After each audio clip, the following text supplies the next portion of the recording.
Miss Knighton, this is your former mother-in-law. Yes, ma'am. Is that your ex-husband? No, ex-brother-in-law. And you enjoyed a close relationship with your former mother-in-law, and you have a couple of kids with her son, is that right? Yes, ma'am. And even after you and her son separated, according to you, she was supportive of you. Yes, ma'am. Took care of you, even took you into her house. So far, am I getting it right? So far? Most of which she did not ask you for compensation. You lived in the house with your kids, rent-free? Yes, ma'am. And were you working? Yes, ma'am. So she let you live there rent-free, and whatever you made, you were able to take care of your kids. Do you have a car?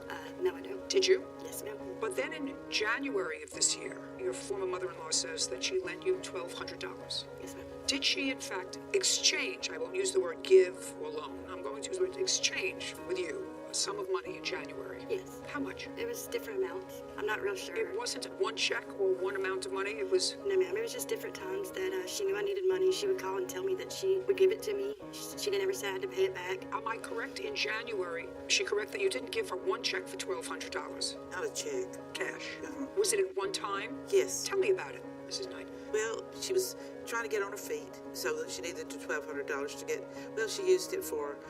No, tell me about giving her $1,200. Did you give it to her in a check or did you give it to her in cash? Cash. All at one time. Yes, ma'am. You kept $1,200 in one lump Well, sum I in the had house? not in my house. I had to get it out of my bank. So you took out $1,200 in cash and gave it to her all at one time? Yes. She's saying no, so I want you to think, because she acknowledges you gave her money, Yes. but not at one time. Well, yeah, I was at one time. Okay, so you gave her $1,200 at one time. Right. Was she moving into an apartment? Well, yes, she was getting out and moving into her own place. So whatever the apartment. Me and my husband moved into a house. When were you remarried? March Of what year? 2016. Okay. My husband's left since this because of how she acts. Don't tell me why your husband left. You never Okay. know why a man leaves. You're right. You moved out in January. Who did you move in with? Me and my husband were living with her because my Well, but you weren't married then.